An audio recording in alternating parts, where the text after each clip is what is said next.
Hello, I'm Sheldon Turcotte, and this is West Wind, a selection of ageless films from Saskatchewan about the landscapes and wildlife of Western Canada. Today, we're in Wascana Park, which winds through the center of Regina, Saskatchewan. For about 40 years, this park has been the home to a flock of Canada geese, which has played a pivotal role in the conservation of the species. During the 1930s, Canada geese disappeared from prairie nesting areas. The Wascana flock was established as a first step in attempts to reintroduce the species, starting within the relative safety of city limits. At that time, a warm water effluent plume from this generating station kept waters open all winter, allowing the geese to remain here through the coldest months. Today, we go back in time about 20 years and witness a year in the life of the geese of Wascana.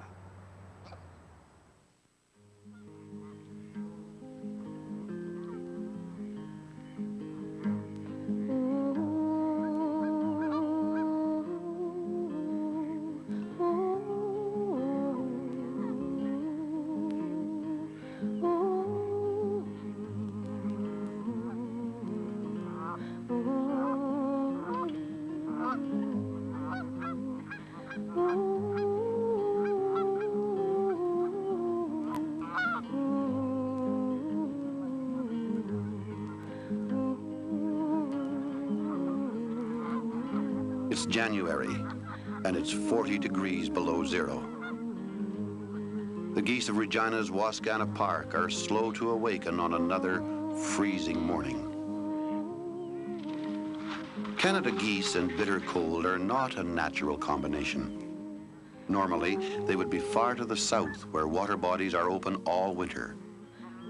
But here, on a marsh within Saskatchewan's capital city, as many as 1,500 geese pass the winter. The flock originated in the early 1950s when a small group of flightless geese were introduced to Wascana Marsh. Through years of careful management, the flock has grown and has become an important source of geese for restocking programs across the prairies. Regular feedings of grain provide the energy needed to survive the long Saskatchewan winter. An electrical generating station discharges a steady stream of hot water that keeps a part of the marsh free of ice.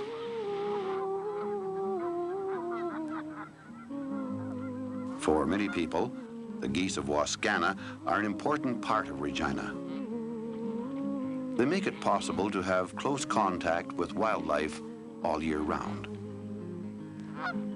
It's a perfect opportunity to learn the ways of the wild Canada goose.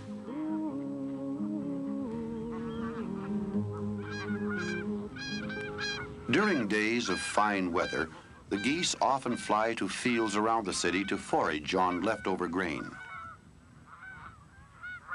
The flocks are closely knit during winter, and the geese seem to function as a single animal. Each bird is affected by the behavior of the others. They feed together, and they fly together.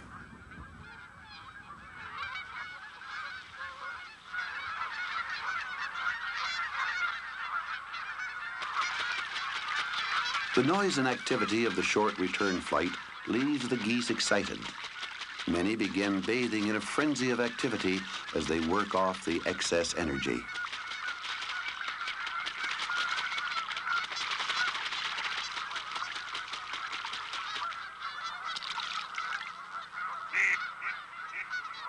Several hundred ducks spend the winter with the Canada geese.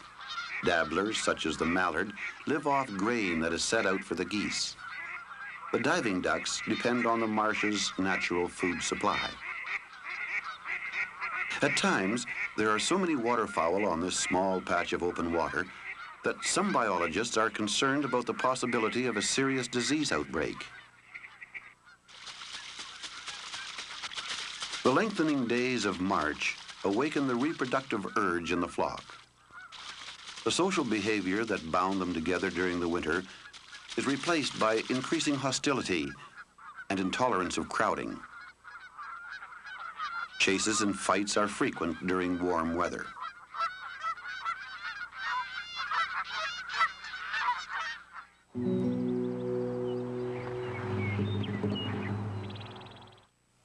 If you question your bladder control protection, the answer's in a totally unique technology from Attens. What makes it so unique? Only Attens has revolutionary perma-dry fibers woven in. Sounds really different. Fibers that pull moisture into the core faster to help stop spillover.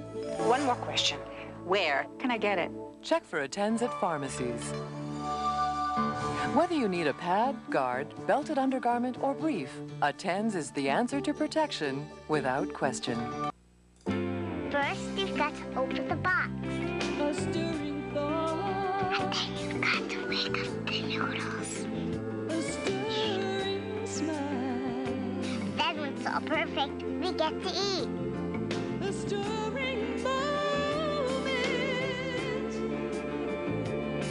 And isn't that the best part?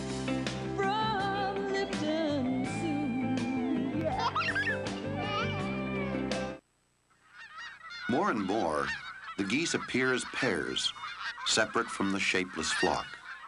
There's no dramatic courtship. These are the pairs that mated last year, and the years before that. The old pair bonds are strengthened by ceremonies of greeting and triumph. 2- and 3-year-olds pair for the first time and move apart from the flock.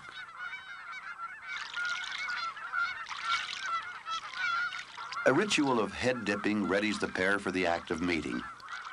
It is a gentle and graceful event in contrast to the scrabbling competition that accompanies mating of waterfowl such as the mallard.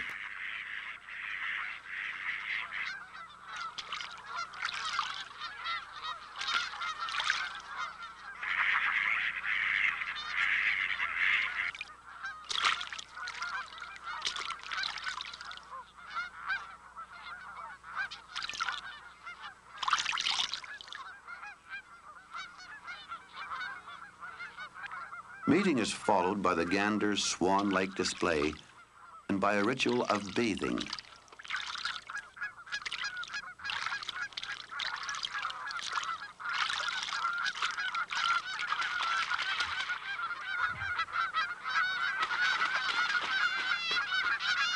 The pairs begin to explore the nesting grounds long before the snow is gone. Nesting begins in early April, as soon as the first patches of bare ground appear. These sites are claimed by the older, experienced pairs.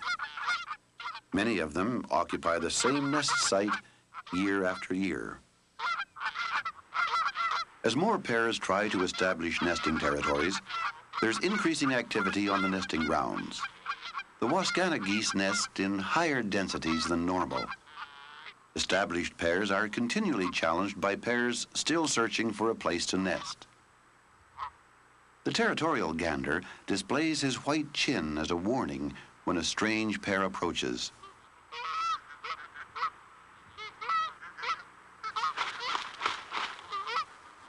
In a brief encounter, the newcomers learn that this land is occupied, and they are outclassed by the resident pair.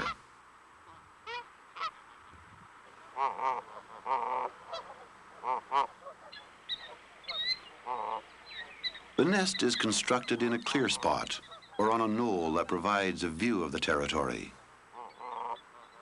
The female first makes a shallow depression with her feet as she turns around on the site. The first eggs are often laid when the nest is no more than a bare scrape. They won't be incubated until the normal clutch of 5 to 7 eggs is complete.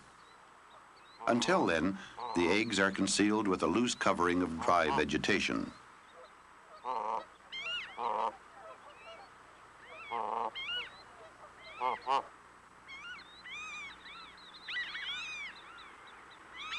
The goose completes the nest during the 10 days or so that are required for egg laying. She uses only what material she can reach while resting on the nest, picking one piece at a time and dropping it at her side. When everything within reach has been gathered, she moves a short distance from the nest and repeats the same motion. Waterfowl do not carry nesting material, but in this way, dry vegetation is gradually worked towards the nest.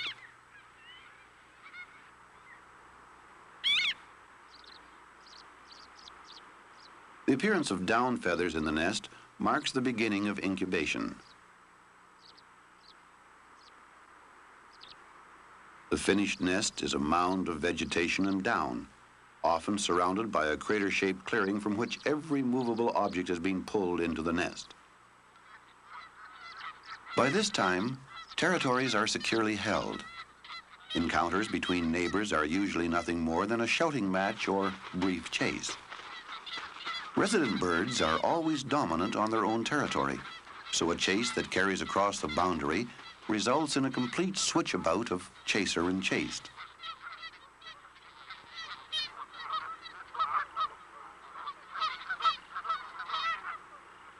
In many years, the flow of events on the nesting grounds is disrupted by the waters of the spring flood. Water levels may rise several feet in just a few hours. Dozens of low-lying nests are covered by the icy water, and the pairs are forced to abandon.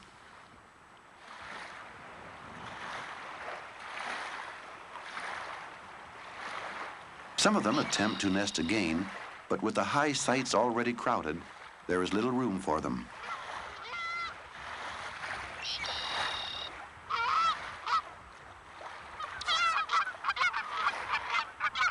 With so many pairs suddenly trying to set up new territories, there is a period of chaos.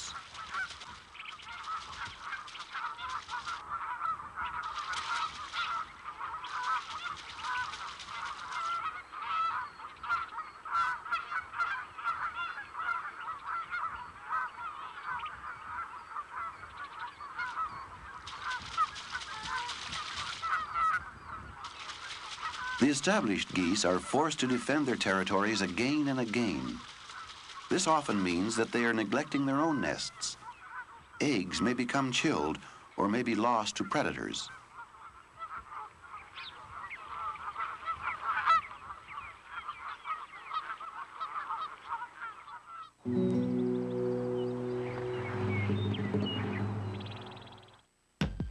Figuring out who has the best long-distance savings can make you crazy. Here's the truth. Introducing the Most Savings Plan. The best monthly savings compared to your local phone company's plan, guaranteed, wherever or whenever you call. Now I save more calling in Canada. That's what's new about the Most Savings Plan. Now you can save more on your Canadian calls. And guess what? It's guaranteed. Get the most for the least from Sprint Canada. Call 1-800-THE-MOST for details now. Many years ago, we pioneered research Senor Newland, yes. Please, this way. to help determine the best investments. It's still an important part of the way we manage our mutual funds for Canadian investors. Because for over 75 years, we've never forgotten. It's your money. I'm going to recommend investing.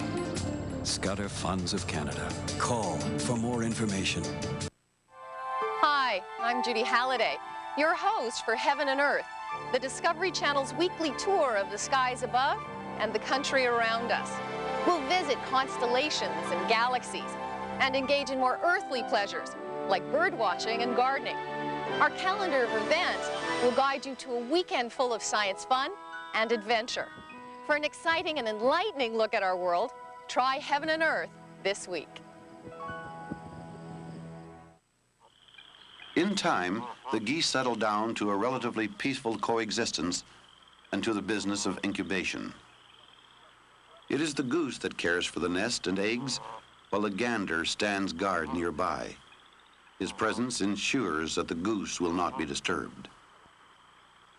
The eggs are turned often and warmed against the bare brood patch that was formed when the goose plucked down from her own breast to line the nest.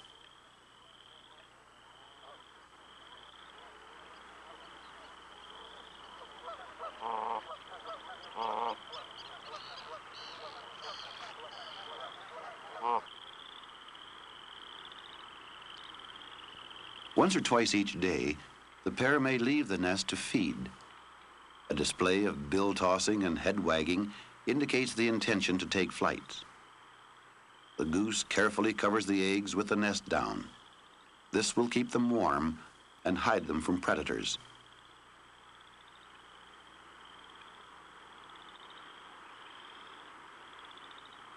Away from the nest, they feed quickly on the greening vegetation and usually return within 20 minutes. The incubation period is a quiet time. The pair does little but guard the territory and care for the nests through the changeable weather of early spring.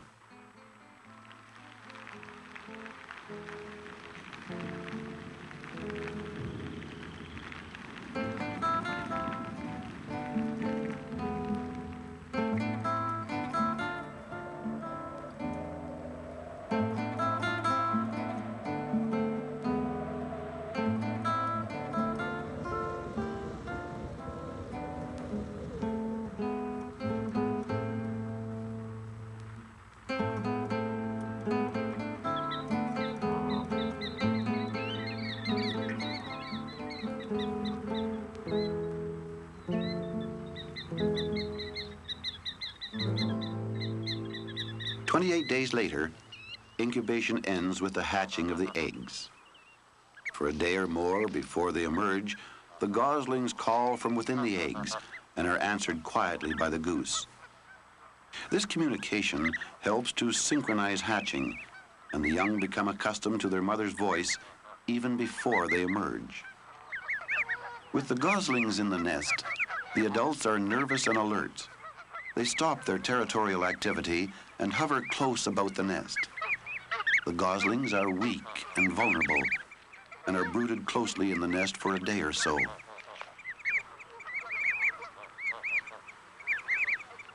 As they gain strength and coordination, the goslings become imprinted on the sight and sound of their mother. This imprinted bond assures that the goslings will follow their parents when it is time to leave the nest.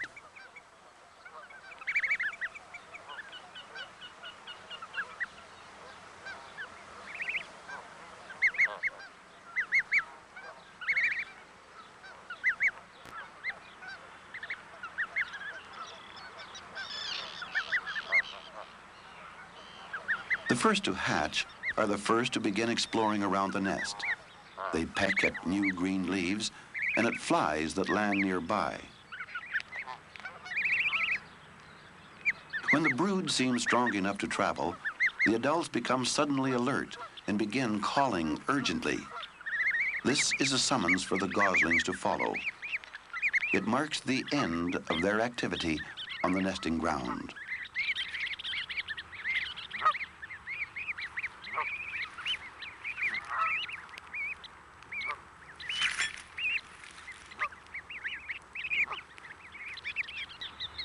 Slowly and deliberately, the pair leads the brood toward the nearest shoreline. They have their first experience with water and take to it naturally.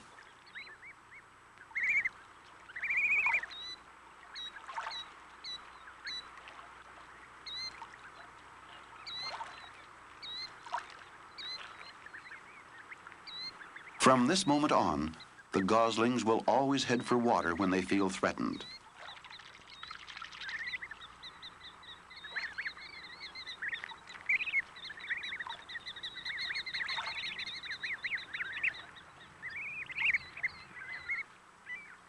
Leaving the nesting ground, the family swims away to some safe and secluded part of the marsh where the young pass the first days of life.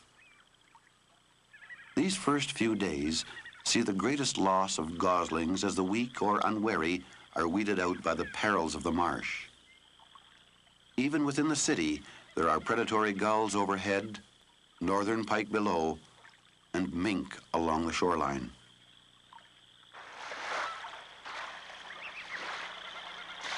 The weather of early May is not always kind. Soaked, chilled, and exhausted, a gosling tries to keep up with the rest.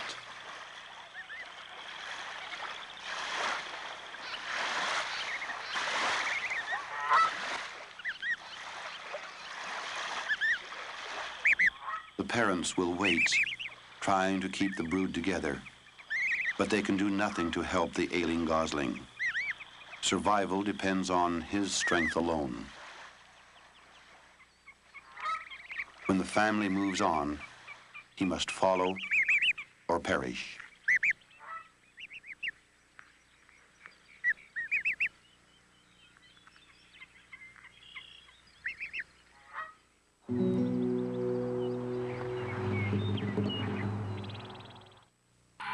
Organic's root-penetrating shampoo. The only shampoo with glucosil. An essential nutrient that penetrates the very life source of hair, the roots. Organics revitalizes hair, giving it body, so hair looks radiant and full of life. Organic's root-penetrating shampoo. Created by the Elita Hair Institute in Paris. Welcome to the Golden Honey Shreddies factory. Technically, dozens of beehives. Workers are busy making new Golden Honey Shreddies. The taste of honey from the hive is woven into each crunchy toasted biscuit. We believe your family will truly enjoy it. Yep, new Golden Honey Shreddies cereal. We call it Shreddies with a Buzz. And how do the workers weave the honey taste in? My guess is thousands of tiny weaving machines.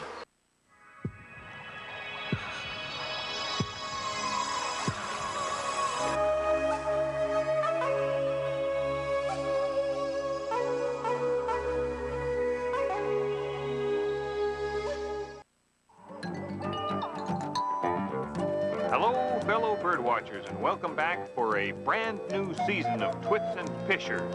We've got a great plan for the upcoming season.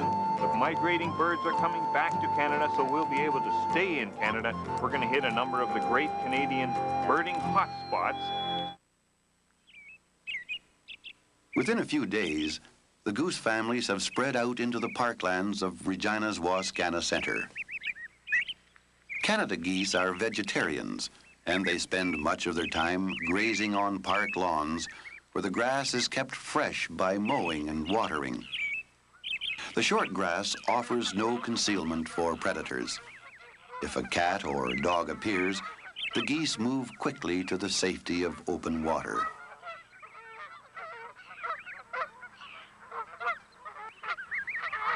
A curious thing happens during the first 2 weeks.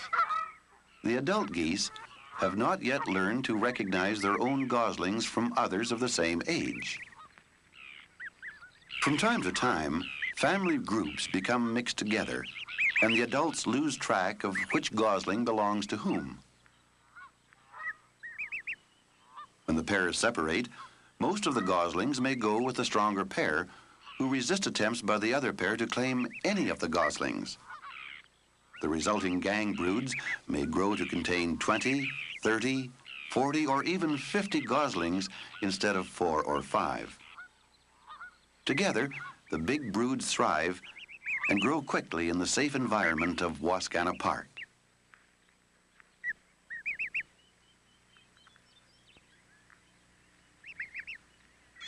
Feathers are the major concern of early summer. By the end of June, many of the goslings are 8 weeks old and clothed in their first set of real feathers. The big flight feathers of wings and tail are the last to develop. At the same time, the adult geese are undergoing their annual molt. As in all waterfowl, all of the feathers are replaced within a short time, leaving the geese ragged and flightless for about 4 weeks. During this flightless period, many of the Wascana geese are captured for banding. Some of the goslings are transplanted to distant marshes where they will return to nest when they become mature. The flight feathers of young and old develop at about the same time, and in late July, the first airborne flocks are again seen over Regina. During the rest of the summer, the family groups become mixed, and the geese again become members of a flock.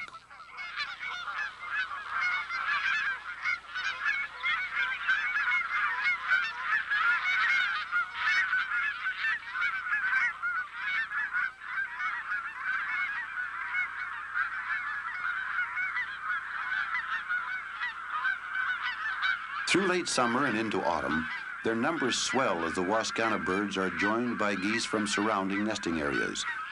Their behavior is typical of geese staging for migration. Each morning and evening, they fly to fields around the city to feed. They are not always welcomed by landowners whose grain harvest is incomplete. But for most, the sight of geese on the wing is payment enough. The return flights are truly spectacular as the geese tipple and sideslip down to a landing in the marsh.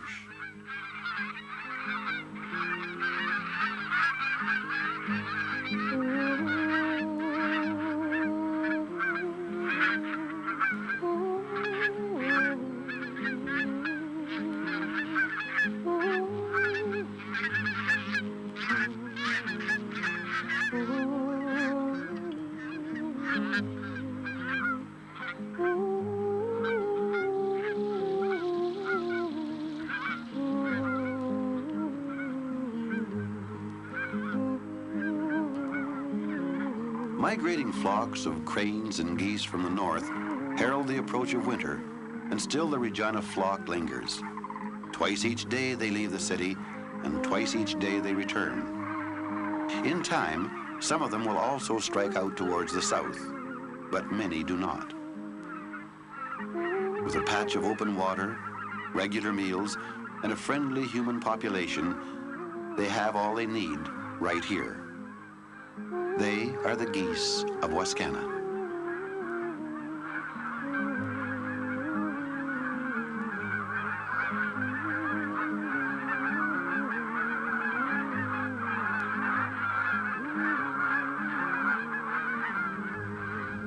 The electrical generating station which made possible the establishment of the Wascana flock has been closed for many years, converted to a popular science center.